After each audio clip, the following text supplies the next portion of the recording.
Last week I reviewed the very latest Ford Fiesta. This week we're going back in time and having a look at 1999's version of the Ford Escort. If you are a plumber or a handyman and you can't afford a van or even a big new car to put all of your tools and ladders in, then maybe the Ford Escort is for you. It's massive and it's easy to get one for a low price. The front of the car isn't bad looking, however it doesn't meet today's style standards. The back isn't of today's standards either, but all around the Escort isn't that bad looking.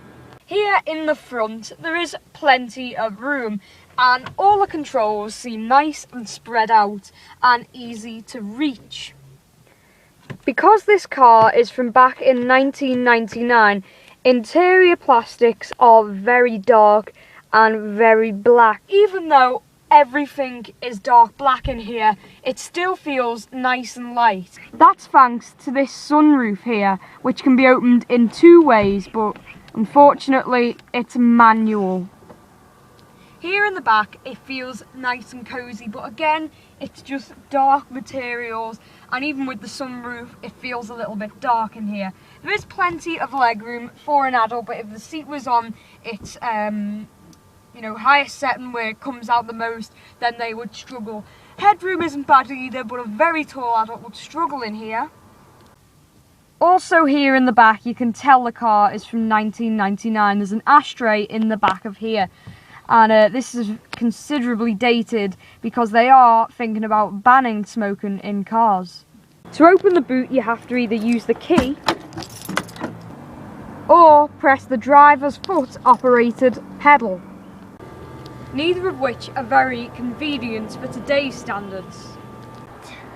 When you do get into the boot though, it is very large, and if you are a plumber, builder or handyman, then you'll be able to get all your tools in here. You can also lay the seats flat, and considering this car's from 1999, some cars of today, their seats don't even fold flat. Obviously I can't drive, and this is where the Escort's downsides come in.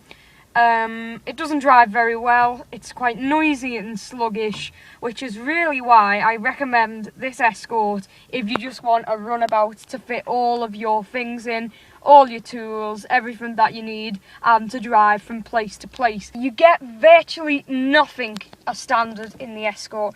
No air conditioning, bare minimum you get a radio with a tape deck, you get electric windows in the front but not the back.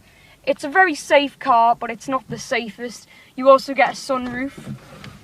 Other downsides include the very dark and very bland interior, the very impractical heavy to lift boot lid, and finally the lack of storage in the cabin. You do get door bins, but that's about it. The ashtray can be used as a storage place, but it's not very big. Although the age of this car, it's still very reliable and very easy to get hold of parts for it. It's also very spacious and all in all not that bad. So if you are looking for space on a budget, then you should consider a second-hand Ford Escort.